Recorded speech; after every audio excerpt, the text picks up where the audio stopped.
bem? A paz do Senhor Jesus, a todos os irmãos do curso do CFO, que Deus abençoe a todos, tá bom? Vamos lá mais uma aula 5, tá bom? Hamartiologia, a doutrina do pecado. Hoje nós vamos estudar um pouquinho sobre o que é o pecado, tá bom? Dentro da matéria Hamartiologia, tá bom? Nesta aula serão tratados os seguintes assuntos: a origem do pecado, os tipos de pecados, seus efeitos na vida do cristão e do não convertido, tá bom?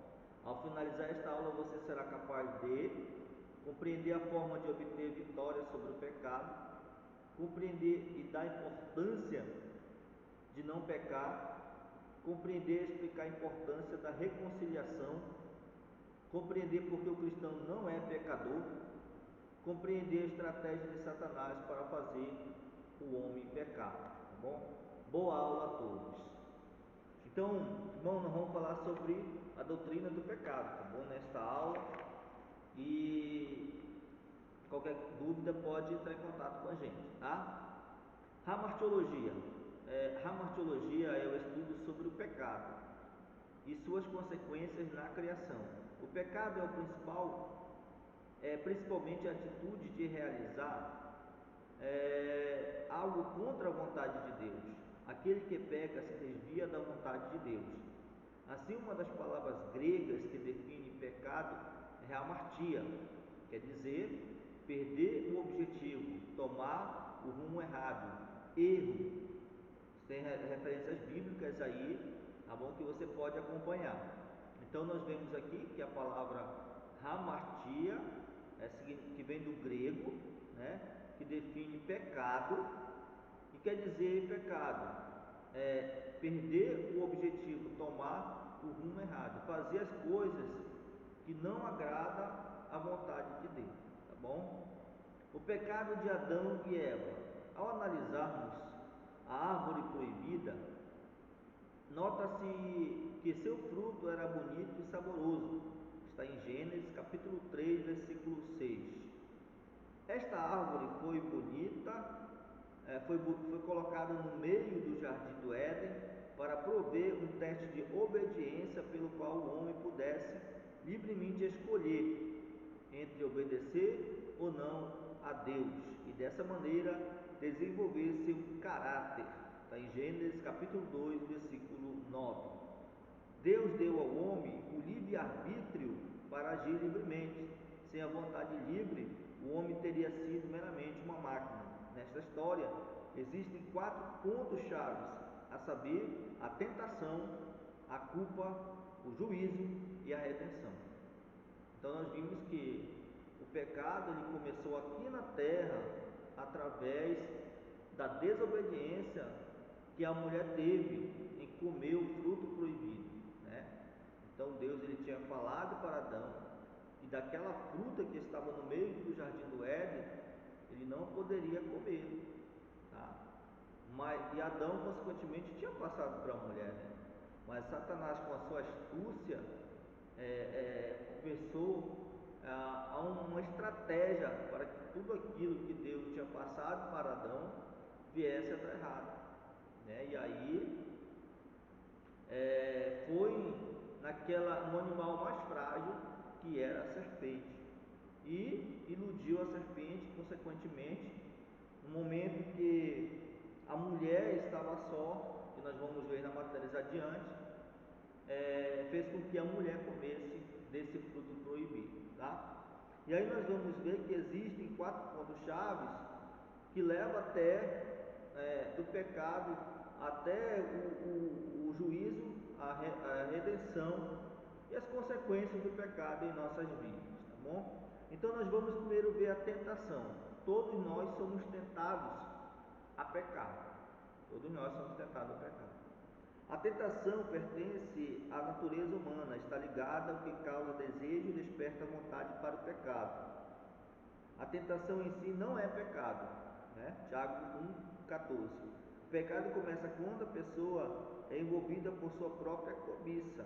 Deus não é o tentador, pois ele ninguém tenta, Portanto, é importante frisar que ninguém é tentado acima do que se pode suportar. Então nós vemos aí que a tentação, ela é da natureza humana. Então você ser tentado a pecar, ser tentado a errar, você ser tentado não é pecado, tá bom? Então todo o homem, toda mulher, ele é tentado, todo pastor, todo missionário e demais pessoas são tentadas a cometer o erro. Por isso que antes, quando nós estávamos no mundo, nós servíamos algo. Uns eram tentados, uns eram usados no inimigo, na prostituição, outros no álcool, outros nas drogas, outros a fazer coisas erradas, a roubar, a furtar. E hoje ainda traz um pouco consigo essa tentação. O inimigo ainda usa ainda esse tipo de artimanha para que o crente ele venha a cair, né? A cometer o pecado. E uma das coisas que nós vemos aqui, que Deus ele não tenta a pessoa. E nós vamos ver adiante que a tentação ela não vem de Deus, tá bom? Satanás é o principal agente tentador. Com grande astúcia, ele oferece sugestões, as quais, ao serem abraçadas, abrem caminho de desejos a atos pecaminosos. Então, nós vemos aí que Satanás, ele quem é o agente tentador que faz a pessoa a vir a cometer algo errado. Em Gênesis capítulo 1, ele utilizou-se da serpente, olha, para tentar o homem. Essa tentação envolveu algumas ações. Ele fala com a mulher que não tinha ouvido diretamente a proibição divina, ou seja, ela não tinha ouvido diretamente de Deus, mas ela tinha ouvido de Adão, né? Ela sabia que não poderia comer daquele fruto proibido. Por isso que tem muitas pessoas que erram, que pecam, porque muitas vezes quer que o próprio Deus fale com ela. Mas o simples fato de alguém falar para você que aquilo ali não é para você fazer, você tem que obedecer, né? Se você não obedecer, você consequentemente vai cair em algum erro, em alguma coisa que não vai dar certo em sua vida. Ele espera até que a Eva esteja só. Então, muito cuidado quando você estiver só. Ele semeia dúvidas e suspeitas no coração da mulher, né? Muitas vezes ele faz isso ainda na vida do cristão. Mas isso aqui não pode, isso aqui será que pode, isso aqui não pode, eu tenho dúvida. E às vezes o próprio Satanás está colocando esta dúvida na mente da pessoa também. Ele lança a tríplice dúvida acerca de Deus. Está em Gênesis capítulo 3, versículo 3 e 6. A dúvida sobre a bondade, insinuando que Deus está retendo algumas bênçãos. Poxa, eles tinham tudo, eles não precisavam de nada, mas Satanás mesmo assim induziu, dizendo: olha, ele está retendo vocês. Se você comer disso, vai abrir os teus olhos, vai abrir a tua mente. Tem alguma coisa ali que ele não quer que vocês saibam. Olha só, irmão, como Satanás ele é. Dúvida sobre a retidão, certamente não morrerás. Mais uma dúvida que ele colocou na mente da Eva, né? Se você comeu, não vai acontecer nada contigo. Ninguém está vendo, tu não vai morrer não, né? Você não vai fazer isso, não vai acontecer nada na tua vida. Daqui a pouco está morrendo espiritualmente. Dúvida sobre a sua santidade, não quer que sejamos sóbrios. Então ele colocou essa dúvida. Eles eram santos, irmão, eram pessoas iluminadas. Mesmo assim, Satanás colocou na mente deles que eles não eram, né? Que eles não eram. Então, dúvida sobre a sua santidade, né? Olha só como ele fez. Ele sendo santo, Satanás colocou na mente deles que eles não eram. Então muitas vezes os crentes também se desviam por causa disso. Satanás ele coloca que aquilo que ele está fazendo que é certo não é certo e acaba fazendo as coisas erradas. A culpa, após agora nós vemos a tentação, agora nós vamos ver a culpa. Você é tentado e depois você consome o pecado. Bora ver o que acontece. Após o pecado de Adão e Eva, experimentaram um miserável sentimento de culpa, olha aí, que os fez ter medo de Deus. Gênesis 3:8. Percebendo eles que estavam nus e com a consciência culpada, em demonstração da perda da comunhão, fugiram da presença de Deus. Após o pecado de Adão e Eva, como carne venceu, o espírito, olha, a humanidade sofre com o conflito entre a carne e o espírito. Por isso que há essa briga de você, às vezes, muitas vezes, entre a tua carne querer fazer algo de errado ainda, e o espírito diz que não, e a carne quer, o espírito diz que não, porque isso aí é consequência do pecado que teve lá no Jardim do Éden, onde Eva e Adão pecaram. Então nós sofremos com isso, assim eles sofreram também com isso nos tempos atuais da vida deles. O juízo, todo pecado é julgado por Deus. O juízo de Deus em relação ao pecado de Adão e Eva trouxe consequências a todos os envolvidos. Sobre a serpente, foi o agente tentador, o agente tentador de Satanás, né? A serpente passou a se rastejar. Então, consequentemente, a serpente, irmão, ela era um animal que andava, né? Não conta a história da serpente, mas com certeza ela sofreu esse castigo, porque hoje em dia ela anda se rastejando na terra, na água, né? Então, consequentemente, ela tinha outros membros aí, podemos dizer assim, ela não era desse jeito. Sobre a mulher, a presença do pecado tem sido a causa de muito sofrimento, né? Principalmente quando a mulher, ela na sua gestação, né, 9 meses, aí quando ela vai ter neném, então só a mulher pode explicar as grandes dores que a mulher sofre, tá? Sobre o homem, o castigo consiste nas decepções e aflições que muitas vezes acompanham o trabalho. Nós sabemos que o trabalho, principalmente que antes eram, então eles trabalhavam na terra, cultivavam a terra. Hoje se tem outras funções trabalhistas também, mas até hoje o homem ele sofre muito por causa disso, do trabalho, né? Porque isso veio em consequência do pecado. Além da maldição física que se passou da terra, também é certo que o pecado humano tem dificuldades de maneiras do labor, né? Então nós sofremos muitas vezes com dores, muitas vezes trabalhos árduos, e isso é consequência do pecado. Portanto, és pó e em pó te tornarás. Mas tem a redenção também, né? Deus, ao perceber que Adão estava em pecado, providenciou um meio de redenção, inicialmente com a pele de um animal e de forma definitiva, a promessa do seu Filho Jesus, né?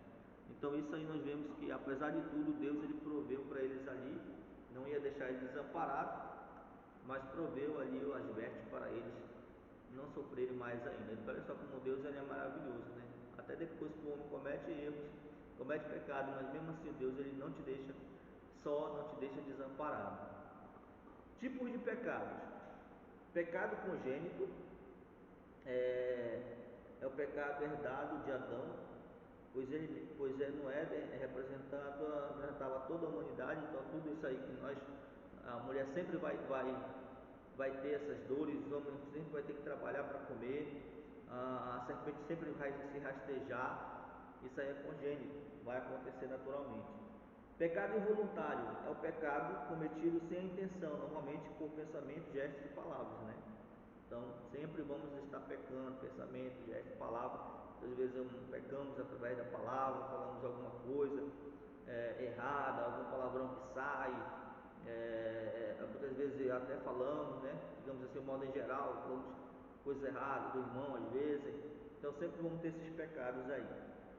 Pensamentos, pensar nas coisas que são de cima, né? 24 horas, temos que ter o capacete da salvação.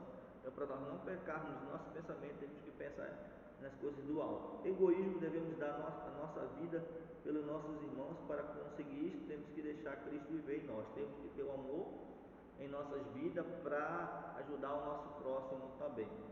Pecado voluntário, quando o pecado é você mesmo que quer. Pecado voluntário é o ato premeditado, planejado e proposital, aliás. Pode ocorrer por dois motivos: por comissão ou por omissão. O pecado por comissão ocorre quando a pessoa faz o que não deve. O pecado por omissão acontece quando a pessoa não faz o que deve fazer. Exemplo desse pecado: a atitude do filho pródigo, o ato de Davi, que cometeu um adultério, e um homicídio. O pecado voluntário também pode ser cometido com a língua, calúnia, mentiras, premeditar o mal contra o irmão, alimentar um mau pensamento é pecado voluntário. Então tudo aquilo que você premedita, que você diz, vou fazer isso, vou fazer aquilo, né? Então tudo isso é um pecado voluntário que você faz. Então, são pecados voluntários. As consequências do pecado. O pecado inquieta e aflige o pecador. O pecado interrompe a comunhão com Deus. Olha só quanta coisa acontece. O pecado rouba a alegria da salvação, que é a certeza da salvação, dado pelo Espírito Santo, adoção de filhos. O pecado escraviza o pecador. O pecado conduz à morte eterna. O pecado exclui o homem do céu. O pecado conduz à morte física prematura, né? Então essa morte física prematura, ela pode estar também lá, irmão, quando o homem ele não obedece ao pai e à sua mãe. Os seus dias eles são prolongados sobre a face da terra, né? Então muitas vezes nós vemos muitos jovens que perdem as suas vidas cedo por não obedecer os seus pais, por não receberem os conselhos de seus pais aí. Então são as consequências do pecado, da desobediência, de não ouvir quem está ali acima de você. O pecado em relação ao pecador. O não convertido, aquele que ainda não é da igreja, é todo aquele que vive na prática do pecado. Este peca para a morte, pois está entregue às paixões da carne, e ainda não conheceu a verdade que ele vem. Então, sempre vai estar pecando o não convertido. Convertido. O crente não é mais pecador, por não vive na prática do pecado. Deus escolheu para si um povo santo, especial, zeloso de boas obras. Certamente pecamos, mas não vivemos mais na prática do pecado. Mesmo que nós pecamos, nós pedimos perdão. Senhor, me perdoa disso, eu errei nisso. Então todo crente ele sabe disso aí, né? Ele sabe que quando ele erra e peca, ele vai diretamente se ajoelhar e pedir perdão de Deus. Pecamos, mas não vivemos na prática do pecado mais.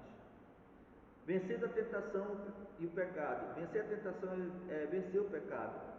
Nosso Senhor Jesus também foi tentado, contudo ele não cedeu à tentação, antes ele venceu a tentação e o pecado. Vejamos os aspectos da tentação em Jesus, conforme Mateus 4, 1, 11. Você lê na sua casa, tá bom? Tentação por suficiência da carne, você lê um pouquinho isso daí.